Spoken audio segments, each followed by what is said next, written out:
मी बाबाराव मुसळे. सारा काही बाबाराव मुसळे या माझ्या यूट्यूब चॅनलसाठी मी हा व्हिडिओ बनवत आहे. मी गेली 55 वर्षे लेखन करतो आहे.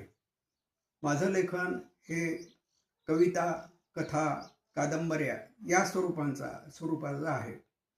आतापर्यंत माझ्या 12 कादंबऱ्या, 6 कथासंग्रह आणि 2 कविता संग्रह प्रकाशित झालेले आहेत. माझ्या कथा कादंबऱ्या ह्या महाराष्ट्रातील वेगवेगळ्या विद्यापीठात अभ्यासक्रमाला आहेत. याशिवाय माझ्यावर आत्तापर्यंत 9 PhDच्या विद्यार्थ्यांनी PhD पूर्ण केलेले आहेत. अनेक जण PhD करत आहेत. तर आत्तापर्यंत मी जे व्हिडिओ बनवलेले आहेत ते सारे मी माझ्या स्वतःच्या कर्तृत्वावर बनवलेले आहेत.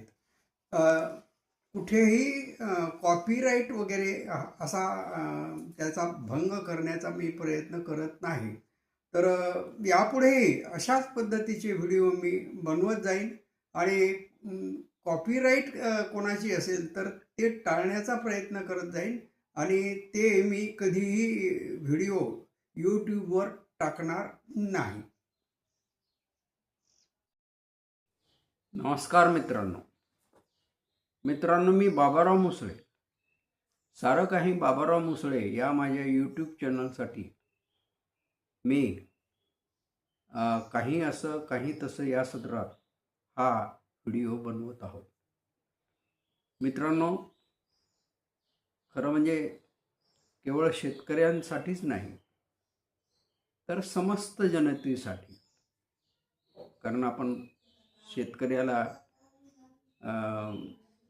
जनतेचा त्राता मानतो, अन्नदाता आहे तो.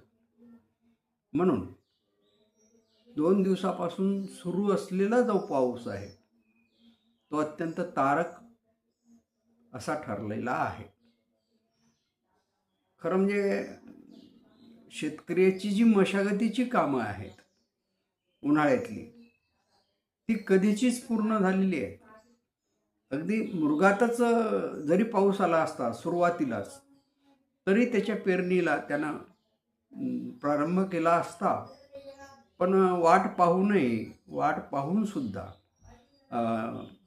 थोडासा निसर्ग कोपल्यासारखाच होता. पावसाचा मागमूस दिसत नव्हता.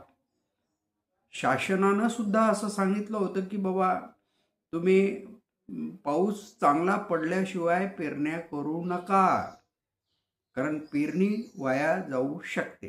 थोड्याशा पाण्याच्या भरोश्यावर, पावसाच्या भरोश्यावर जर पेरण्या कराल तर ती पेरणी उलटू शकते. आणि खरंही होतं ते.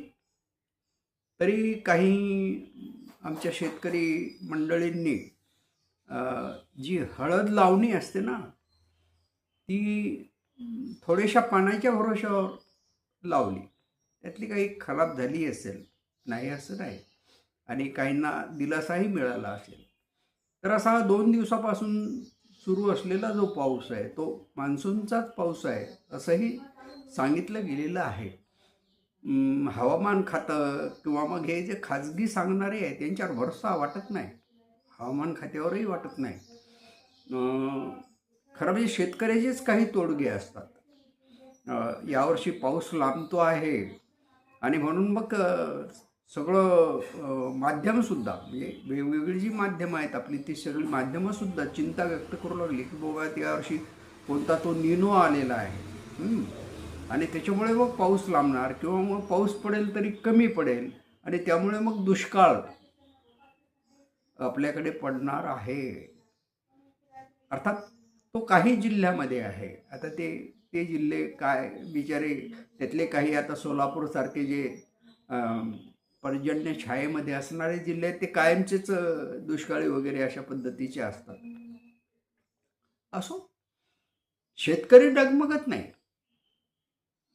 तो निराश होत नाही, तो हताश होत नाही. प्रत्येक गोष्टीसाठी तो तयार असतो, कारण त्याने हे आधी भोगलेलं आहे. हे आत्ता माध्यमं आली, वेगवेगळी ही डिजिटल माध्यमं आली आणि प्रसार होतो आहे त्या गोष्टीचा. म्हणूनच नाही तर याच्या आधी अर्थात मला कळते, मी लहान होतो त्यावेळेस, म्हणजे माझं वय आता 78 सुरू आहे. म्हणजे ही गोष्ट आहे कदाचित 70 वर्ष आधीची, म्हणजे कळता होतो मी त्या काळात. आणि असं वारंवार व्हायचं, दर 2-3 वर्षाला पाऊस असा लांबायचा, लवकर यायचा नाही. आणि मग गावाकडे असं म्हटलं जायचं की बाबा आता पाऊस काही येत नाही. जोपर्यंत पंढरपूरच्या आखाडीची जत्रा पडतच नाही, म्हणजे लाही फुटत नाही. लाही फुटणे याचा अर्थ काय, की तिथे दहीहंडी फोडली जाते आणि दहीहंडीचा जो काला आहे तो घेतला जात नाही आणि तो घेऊन लोक परत येत नाहीत, तोपर्यंत पाऊस येणार नाही.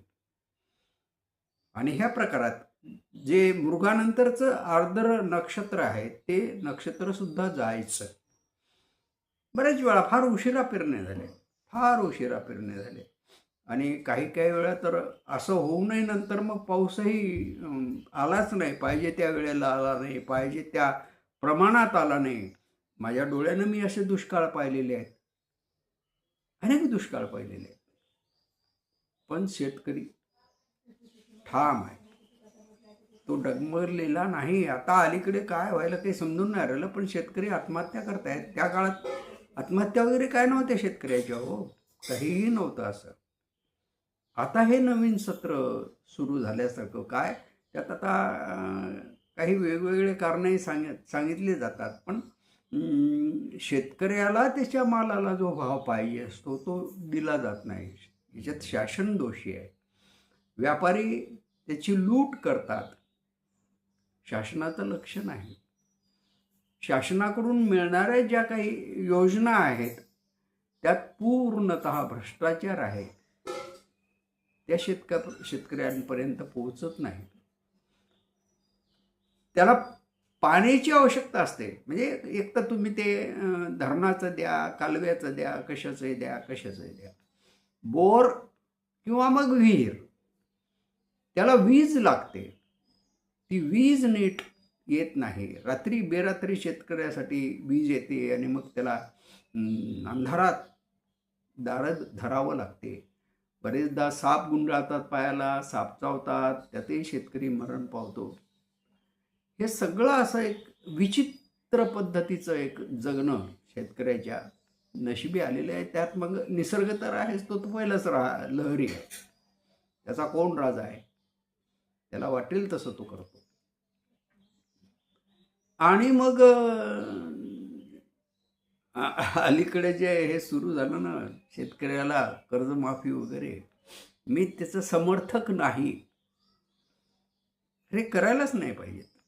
लाभ घेणारे कमी आहेत, ज्यांना खरोखर लाभ पाहिजेत असे कमी आहेत. आणि असे धनदांडगे शेतकरी अनेक आहेत की जे एकदा कर्ज काढतात बँकेचं की मग ते बुडवण्यासाठीच ठेवून देतात, तसं 3, 4, 5, 6 वर्ष. आणि त्यांना माहिती असते की सरकार कधी ना कधी तरी माफ करणार. आणि तसं होत आलं आतापर्यंत. ही गोष्ट जे खरंच गरजू शेतकरी आहेत त्यांच्यासाठी अत्यंत वाईट अशी गोष्ट आहे. हेही व्हायला नाही. तर मित्रांनो, गेले 2 दिवस पाऊस ज्या सातत्यानं पडायला पाहिजे, लागोपाठ पडायला पाहिजे, तसा पडलेला नाही. अधूनमधून पाऊस येतो, आभाळ आहे, पाऊस येतो तेव्हा गरजते, ही विजाही चमकतात. पण ज्या जोरकसपणे पावसानं पडायला पाहिजे तसा त्याही वेळेस तो पडत नाही. काहीतरी आपला पाऊस 5-10 मिनिटं पडतो थोडासा जोरात आणि मग झिम झिम झिम झिम झिम झिम झिम झिम असं सुरू होते. काही असो ते, माझ्या गावाकडे कालपासून पावसानं बऱ्यापैकी हजेरी लावलेली आहे. परवाच्या दिवशी अर्धा घंटा पाऊस झाला, बरीच शेतं भिजली. लोकांनी काल लगेच हळदी लावायला सुरुवात केली. पहा, म्हणजे शेतकऱ्याला दम नाही पडत. आणि रात्री सुद्धा 1.5 घंटा पाऊस झाला. मला शेतीत मदत करणारा जो आमचा पवन आहे त्यानं मला कळवलं सकाळी की पाऊस आता चांगला झालेला आहे. तर आम्ही आता आज किंवा मग उद्या, आज नाही जमलं तर उद्या आमचं हळदीच्या लावण्याचं काम चालू करणार आहोत. म्हणजे शेतकरी आनंदित झालेला आहे.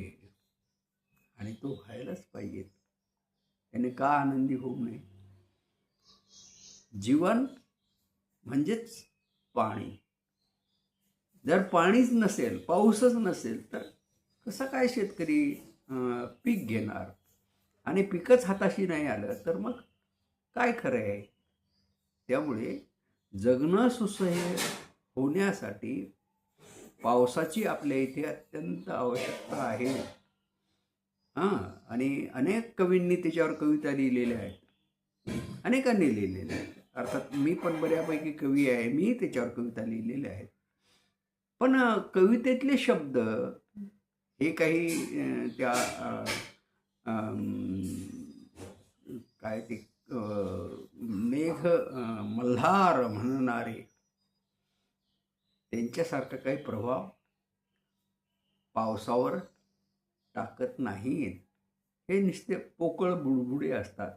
कवी आपल्या भावना व्यक्त करतात आणि त्याच्यापासून फारसं काही असं प्रभावी असं काही होत नाही असं लक्षात येतं. तरी पण ठीक आहे.